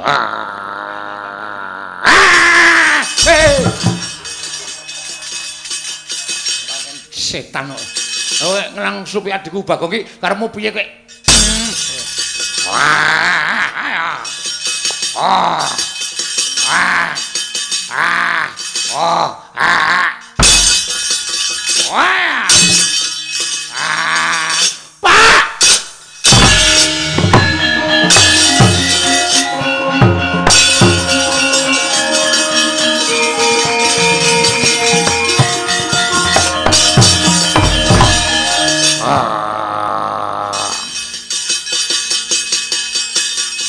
Teguh Yuwana slamet. Slamet saka kersaning Gusti. Teguh Yuwana slamet. Slamet saka kersaning Gusti. Oh ya! Teguh Yuwana slamet. Slamet saka kersaning Gusti. Teguh Yuwana slamet. Slamet saka kersaning Gusti. Lek mari ora le. Teguh Yuwana slamet. Slamet saka kersaning Gusti. Wis mari ya, Nyok. Wah, ora ngerti kok ya. Wis mari genah matane ireng wis nang tengah kok. Iso diantel ora. Kowe iki sadar ta nek ireng-irenge wis nang tengah. Kowe mari. Ana ireng-ireng nang pinggir ki berarti wis turu. Oh. Oh, to. Tok apake mawa pusaka. Pusaka napa?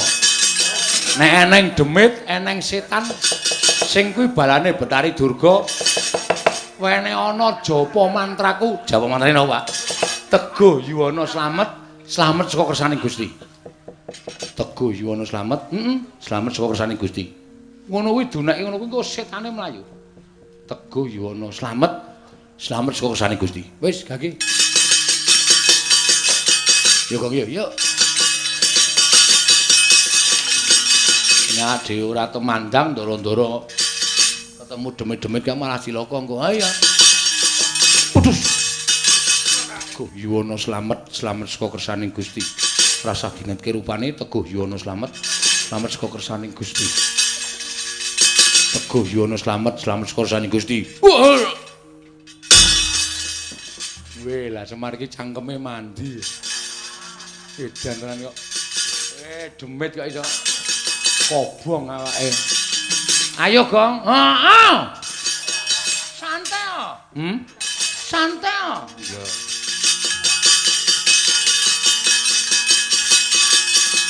Udus.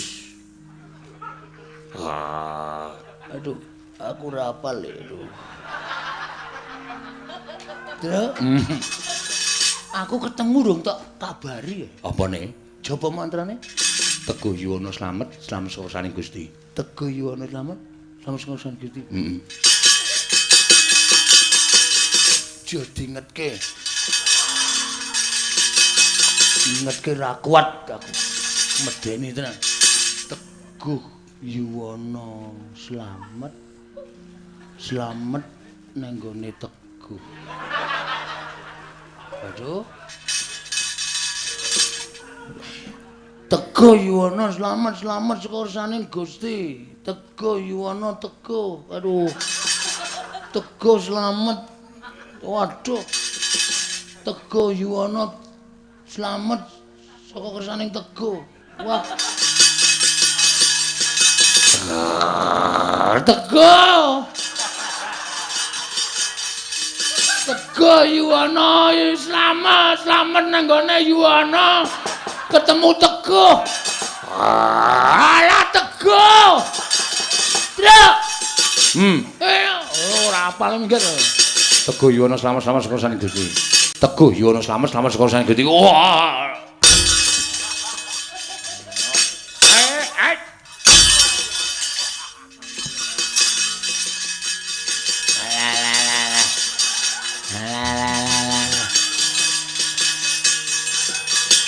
Udus. Wedan nyunggi gentrong.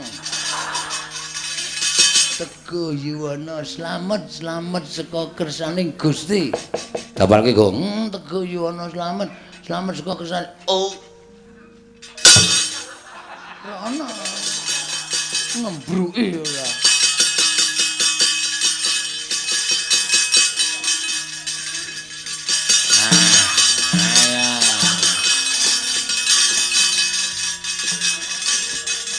Us. Ngapa iki, Kang? Ana demit medeni tenan lho. Medeni yakin sumpah aku ora mentolo kok ndelok. Kaya ngapa wae. Ya tak dipet mripate iki kek. Cilaka kok. Kudu ora weruh demite pokoke.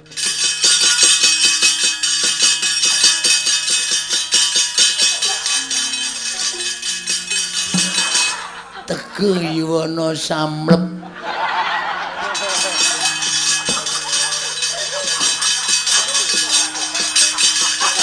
Kaya ana sing bingkem cangkemku ta. Teguh Yuwana samlep.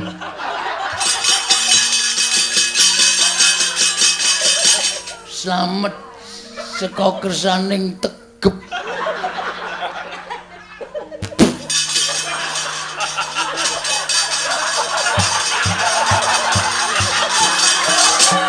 Teguh Yuwana slamet.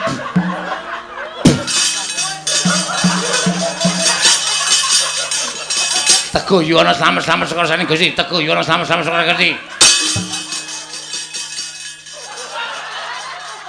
Mutar mata wis nyandungi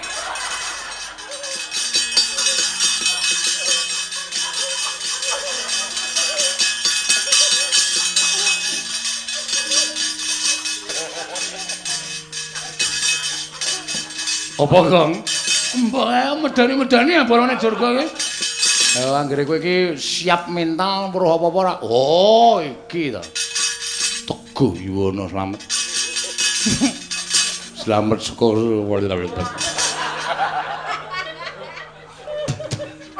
Teguh Yuwana slamet. Slamet saka Kang, mati pisan.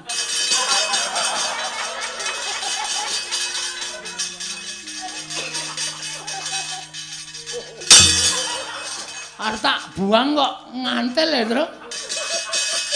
Dungane gawe wis.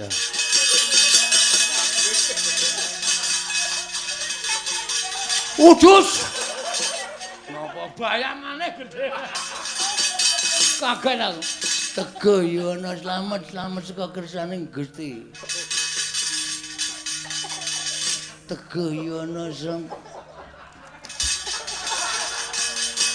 Teguh Yuwana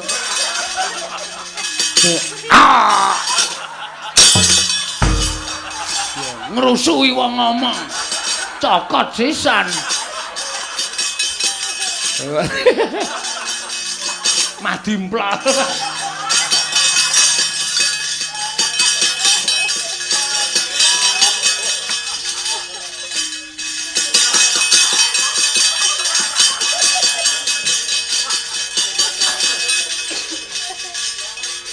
Teguh Yuwana slamet saka kersaning Gusti.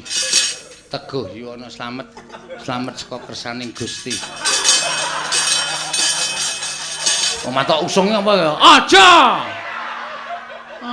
Nggo dolanan esuk-esukan. Lumayan. Udus.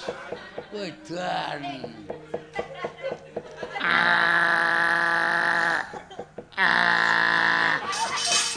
Teguh Yuwana slamet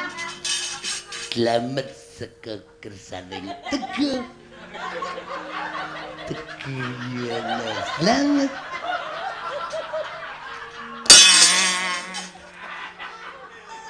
mung ditiliki kok ora entuk wis mari apa urung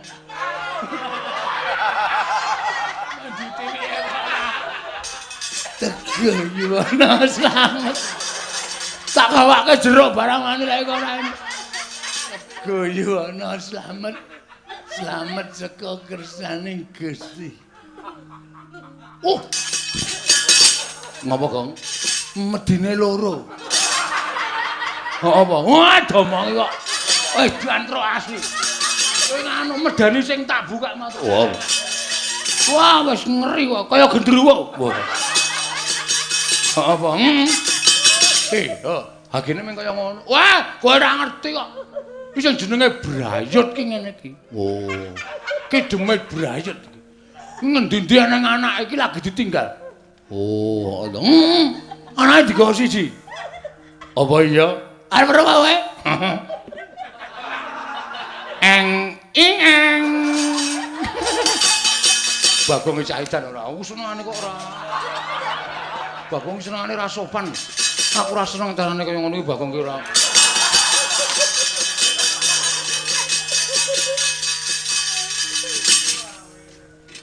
Tegayane slamet-slamet selasaning Gusti.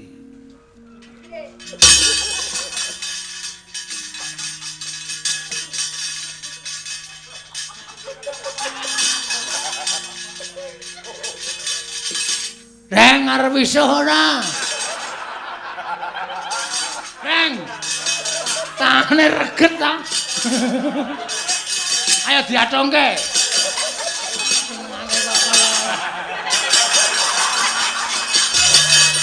Tangine apa e?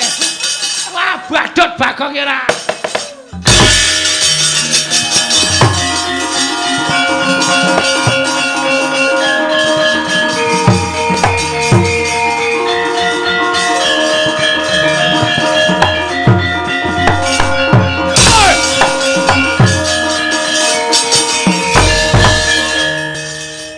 Werkudara Jaramaya ya ora nggo bali balamu aja takon dosa kecek ndasmu gaglak wah wah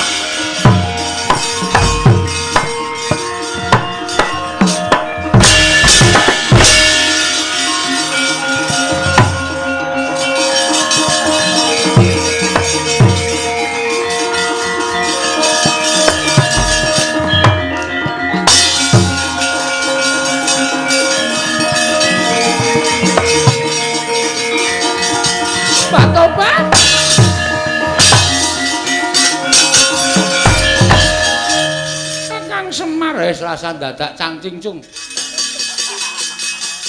Rasa dadak werna-werna. Bali ora? Balamu jak bali kabeh bregasakan aja ganggu gawe dulur-dulurku sing lenggah nang kene. Aja ganggu gawe sanak sedulur pepundhanku sing do lenggah eneng awu mbata Baturetna kene. Ganggu gawe konangan aku mbala geni. Nyuwun pamit. Bali.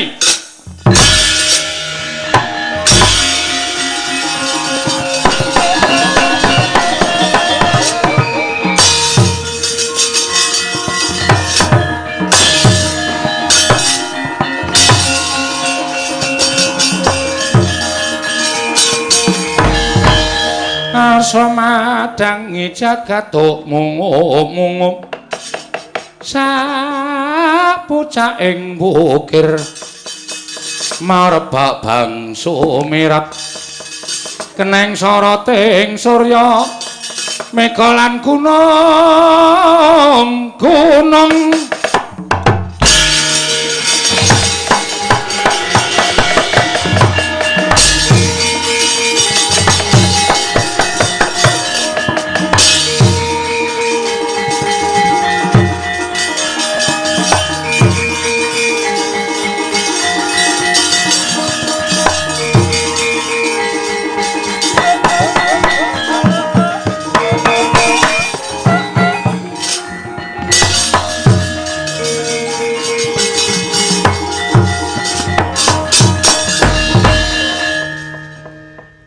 Wiwit purwa madya wusana pun kelampahan niring Sambika Landara ya slamet wilujeng kula sak rombongan uga pinaringan wilujeng kula warga mliki ugi pinaringan wilujeng donga dinunga sedaya nampi berkahing Wang Mahanasa wilujeng panjang yuswa lan tansah nampi rejeki ingkang tumpuk matimbun-timbun ya Semar purnaning gati paripurnaning adicara kula nyuwun pangapunten menawi wonten lepat pribadi lan minangka wakiling kanca namung menungsa lumrah mbok menika kedunungan ina lali salah apes lan mati mila kula nyuwun pangapunten mugi-mugi pasderekan menika saged sumambung dumugi jaman menapa kemawon mbok menawa Gusti ngeparengaken benjang saged pinanggih malih Ndara.